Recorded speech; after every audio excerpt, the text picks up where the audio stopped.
कोल्हापूरच्या गोकुळ दूध संघात आज मोठी खळबळजनक घटना घडली। डिबेंचर कपातीवरून संतप्त संस्था चालक थेट गोकुळच्या मुख्य कार्यालयात घुसले।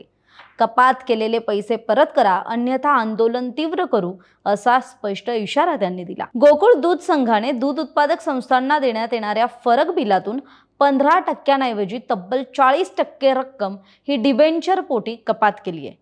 ही एकतर्फी कपात केल्यामुळे संस्था चालक आक्रमक झालेत।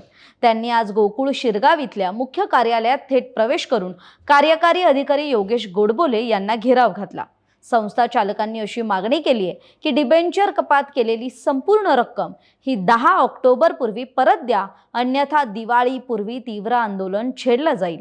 आमच्या भावनांचा विचार करून आपण योग्य निर्णय घ्याल अशी आम्ही आपल्याकडून अपेक्षा करतो, असं सुद्धा या संस्था चालकांनी आपल्या निवेदनात म्हटलंय। यावेळी गोकुळच्या संचालिका शौमिका महाडिक, राजवर्धन नाईक निंबाळकर यांच्यासह संस्था चालक सुद्धा उपस्थित होते।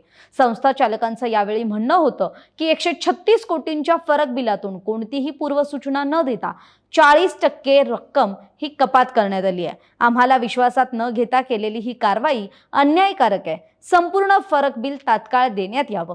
इतकंच नाही तर म्हैस दुधाच्या दरांबाबतही तक्रार मांडण्यात आली। संस्था चालकांनी असं विचारलं की गोकुळ हा ब्रँडच म्हशीच्या दुधावरून ओळखला जातो, तरीही म्हशीच्या दुधाला गायीच्या दुधाच्या तुलनेत कमी फरक दर का? एकीकडे म्हैस खरेदीसाठी कर्ज योजना राबवता आणि दुसरीकडे म्हशीच्या दुधाला दुय्यम वागणूक देता, हे धोरण स्पष्ट करा, अशी मागणी सुद्धा यावेळी संस्था चालकांनी केली आहे। आता ज्या मुद्द्यावरून खरं तर राजकारण तापलं ते डिबेंचर म्हणजे नेमकं काय तेही समजून घेऊयात। डिबेंचर ही एक दीर्घकालीन कर्ज वजा गुंतवणूक असते। म्हणजे गोकुळ दूध संघाबाबत सांगायचं झालं तर जेव्हा मोठा निधी उभारायचा असतो तेव्हा हा गोकुळ दूध संघ आपल्या सभासद दूध संस्थांकडून कर्जाच्या स्वरूपात रक्कम उचलतो आणि त्यालाच डिबेंचर म्हणतात।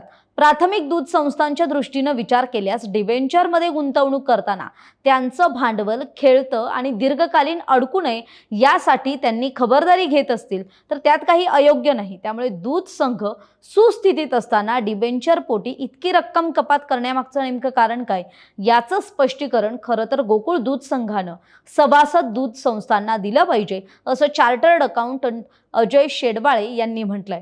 तरी डिबेंचर कपातीचा वाद सध्या तापलेला आहे। संस्था चालकांना पैसे परत मिळतात की ऐन दिवाळीच्या तोंडावर आंदोलनाचा वणवा पेटतो, हे पाहणं औत्सुक्याचं असणार आहे। तरी आपल्याला याविषयी काय वाटते? आपली मतं कमेंट करून जरूर कळवा। राजकीय आणि सामाजिक घडामोडींविषयी बातम्या पाहण्यासाठी सकाळच्या YouTube चॅनलला सबस्क्राईब करायला विसरू नका। धन्यवाद।